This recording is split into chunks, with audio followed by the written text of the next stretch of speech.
Vivek Ramaswamy is pushing the great replacement theory. Go ahead, take a look.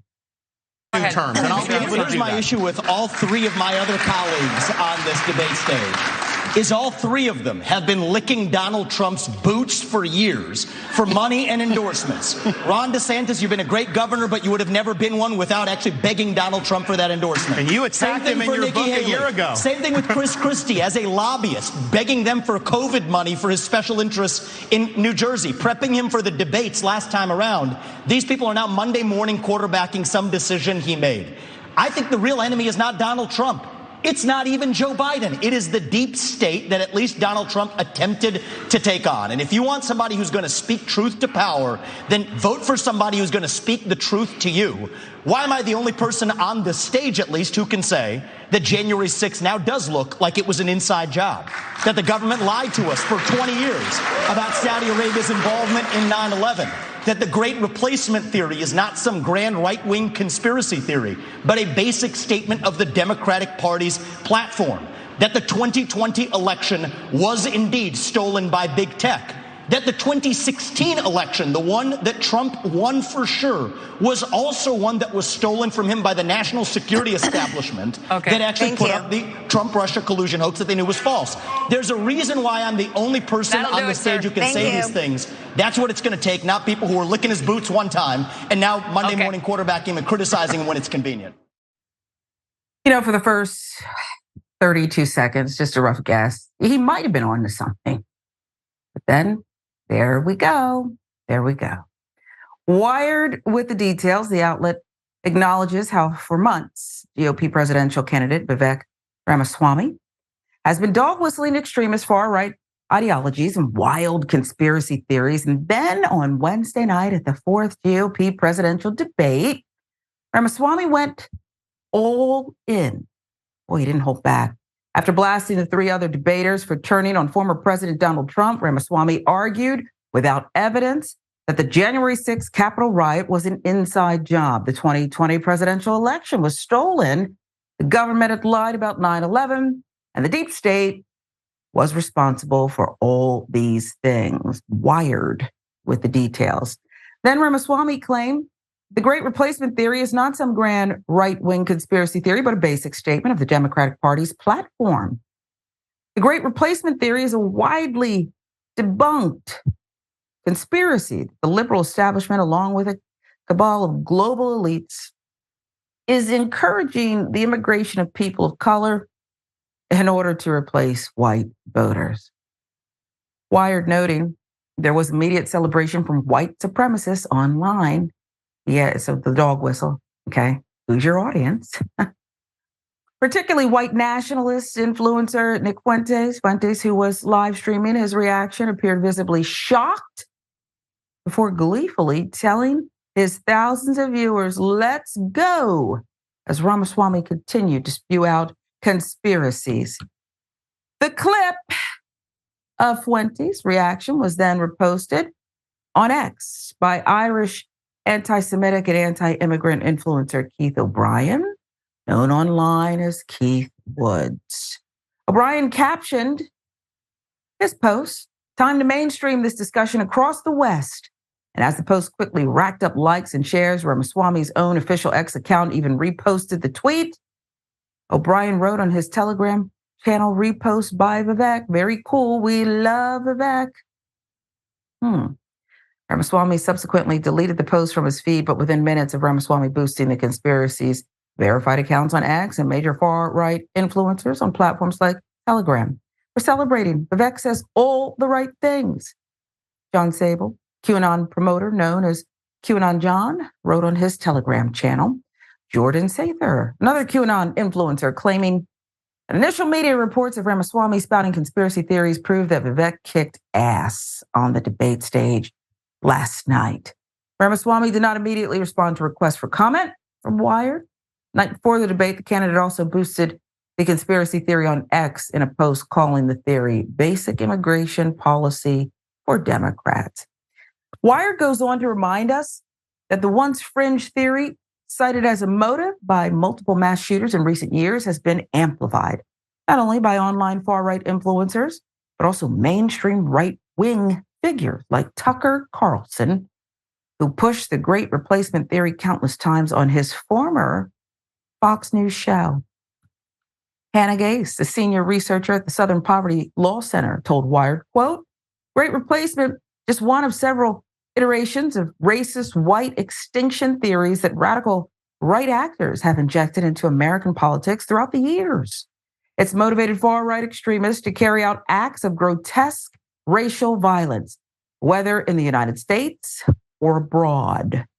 She continued, quote, at times, these theories have mainly found favor among the far-right fringe. In other cases, their embrace among more mainstream political actors has led to devastating policy changes, such as the use of racial quota systems in immigration law.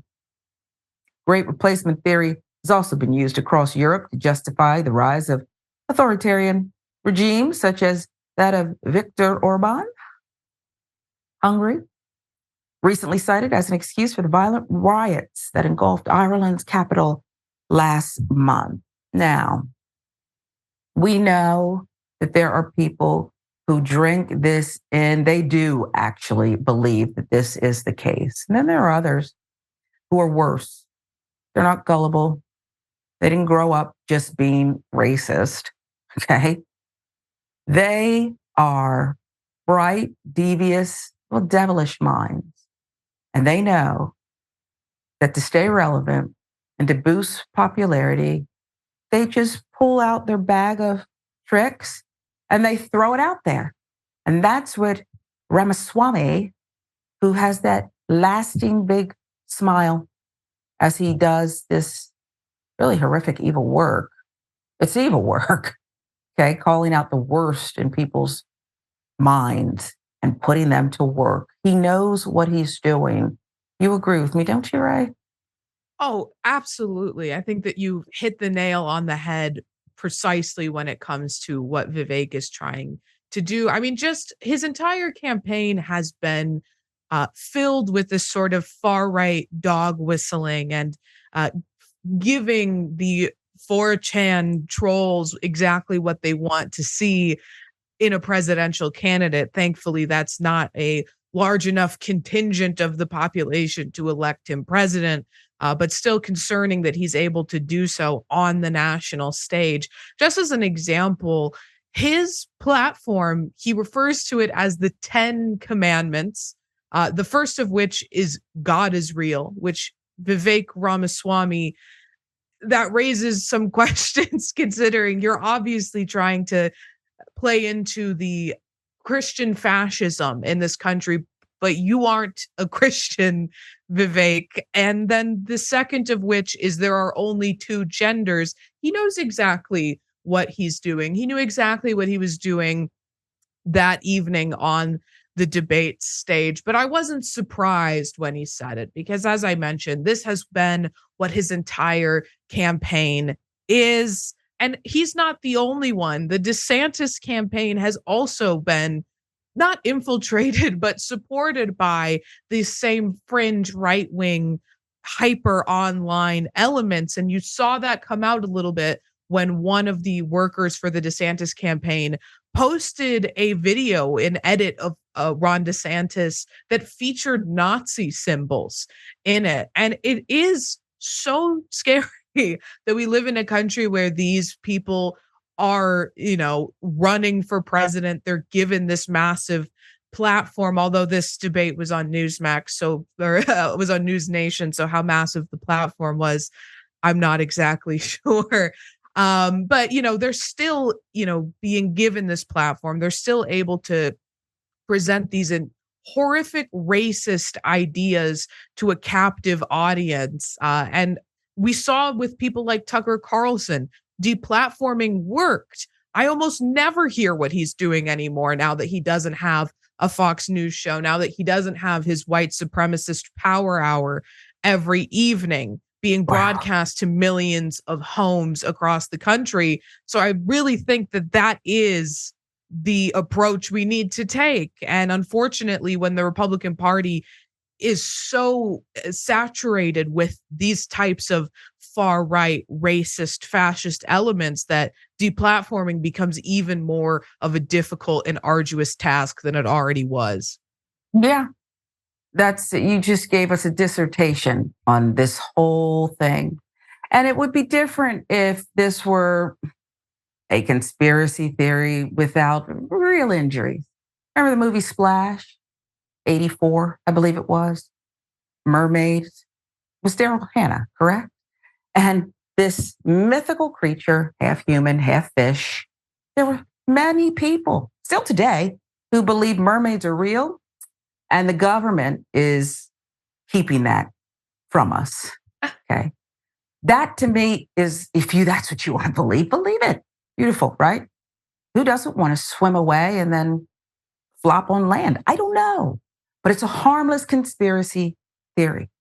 But when you start putting people who are predisposed, who are depressed perhaps about their own state, and maybe can't even think clearly about that, up to this, brown people, immigrants, trying to replace us. They're trying to breed us out. The government is helping them. What do you think happens to those people? What do you think happens to them? So while Vivek is getting more likes on X and boosting things and giving credibility to Fuentes and others, what's going to happen to these innocent people? Last word goes to you, Ray. I'll just say this is a highly motivated group of, as I mentioned, they're small, but they are motivated and ready to attack. I am, not a large public figure, but a public figure. And I mentioned once that I am in an interracial relationship, and I was targeted by these far-right white supremacists, specifically on the basis of this ideology, telling me that I was an active participant in the white genocide, that I was supposedly trying to destroy our culture and our power in this country just based on who I love. And it was vicious, and it went on for a long time, and it made me very reticent to talk about my personal life online again. And if that's happening to me, then that's happening to so many people, so many public figures, so many influencers, or so many people who aren't public figures, so many individuals who are just posting a happy Instagram picture with them and their partner. And the backlash is vicious. And the point of it is to shame people into conforming into that behavior, to make their life so horrible that they either completely remove themselves from being online, just don't talk about their life anymore, or that they end those relationships. So we have to try to deplatform these people as much as possible, and obviously not give in to their ridiculous fascistic pressure.